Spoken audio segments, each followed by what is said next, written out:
You are the most connected generation in human history.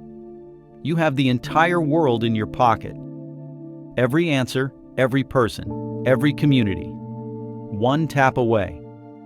And yet somehow you have never felt more alone. That's not an opinion. That's what you're telling us.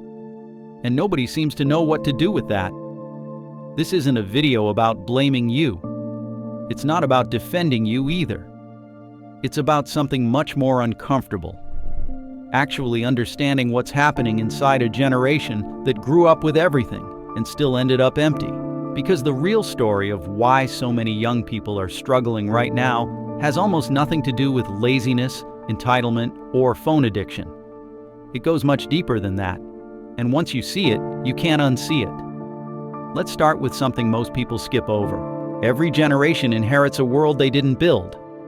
And every generation has had to find a way to survive it. The generation that lived through the Great Depression didn't choose poverty. The generation that grew up under the shadow of nuclear war didn't choose fear. The generation that came of age during the AIDS crisis, the Civil Rights Movement, the Vietnam War, none of them chose their circumstances. They just had to figure out how to live inside them. So when people ask why your generation seems so much more anxious, so much more depressed than the ones before, the honest answer is not that you're weaker. It's that the world you inherited is genuinely harder to live in. And the tools you were given to cope with it were not built for the problems you're actually facing. Here's what that looks like in real life. You wake up and before you've even had water, you've already seen a climate disaster, a political argument, a school shooting update, someone's perfect body, someone's perfect life, an AI-generated image of something that didn't happen, and a comment section that made you feel vaguely terrible about yourself. And then you go to school or work, and someone asks why you seem distracted. That's not weakness. That's an overloaded nervous system doing its best. The human brain was never designed to process that much information before breakfast. It was built for a world where your social circle was maybe 150 people, and the worst news you heard was local. Now your social circle is theoretically the entire planet, and the worst news is constant, global, and algorithmically optimized to keep you scrolling. And here's the part that's genuinely counterintuitive. The more you engage, the more you try to stay informed, stay connected, stay involved, the worse it can make you feel. Because social media doesn't reward nuance. It rewards outrage. It doesn't reward measured thinking. It rewards reaction. And if you've ever spent time genuinely trying to understand a complicated issue online, only to get mocked, harassed, or drowned out by noise, you know exactly how that feels. You're not imagining it. The platforms are designed that way. Conflict keeps people on the app longer than agreement does. Your anxiety is not a bug in the system, it's a feature.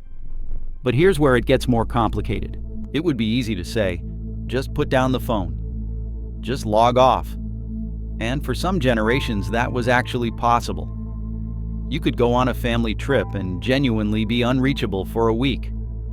You could leave school and leave school behind.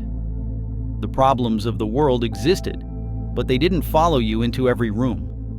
That exit doesn't really exist anymore. The phone comes on vacation. The notifications follow you to the dinner table. Even the spaces that used to be escapes, gaming, music, sports, are now online, which means they come with the same comment sections, the same harassment, the same never-ending stream of other people's opinions about everything you do. You never get to fully clock out. And a nervous system that never gets to clock out eventually breaks down. Now add to that what actually happened in 2020. COVID didn't hit every generation equally. For older people, it was devastating in obvious ways. But for younger people, it quietly stole something that doesn't get talked about enough. The transition moments. The rituals that mark the end of one chapter and the beginning of the next. Prom, graduation. The first day of college in a new city. Moving out. The first real job. All of the messy, awkward, irreplaceable experiences that teach you how to be an adult by actually doing it. Those years were replaced with a screen, a bedroom, and isolation, at exactly the age when isolation causes the most psychological damage. And then the world opened back up and expected everyone to just pick up where they left off. But you can't rebuild what was lost in that window. Development doesn't work like that. You can't pause and resume. And then came the economy. This is the part that rarely gets discussed honestly. Being told to work hard and build a future is very different advice when the entry-level jobs barely cover rent, when rent itself has become unreachable, when the dream of owning a home looks less like an aspiration and more like a joke, when the student debt required to get the qualifications for the job costs more than the job will ever pay back. This is not attitude. This is arithmetic. And when the math doesn't work, when you do everything you were told to do and it still doesn't add up, the psychological result isn't laziness. It's hopelessness. And hopelessness, held long enough, becomes depression. But here's the twist that reframes everything. Previous generations were just as anxious, just as lost, just as overwhelmed by the weight of an uncertain world. The difference is they didn't have a language for it. Mental health wasn't something you admitted to. You didn't say, "I'm struggling." You just went quiet, poured yourself into work, or found some other way to disappear into numbness. Your generation is the first to actually name what's happening. To say, "This is not okay. I am not okay. The world is not okay. And I'm going to say so out loud." That is not weakness. That is a radical act of honesty that every generation before you was too afraid to attempt. The reason it looks like more depression is partly because there is more depression. The conditions are genuinely harder, but it's also because you're the first generation willing to actually report it, to count it, to refuse to pretend. And that refusal? That is the most psychologically healthy thing you could possibly do. Suppression doesn't make pain disappear. It just makes it invisible until it comes out sideways. In addiction, in rage, in the quiet desperation that every previous generation mistook for being fine. So what do you actually do with all of this? The first shift is separating information from identity. Staying informed is not the same as absorbing every crisis, as if it is personally happening to you right now. Climate change is real. Economic instability is real. Political regression is real. But your nervous system cannot solve global problems.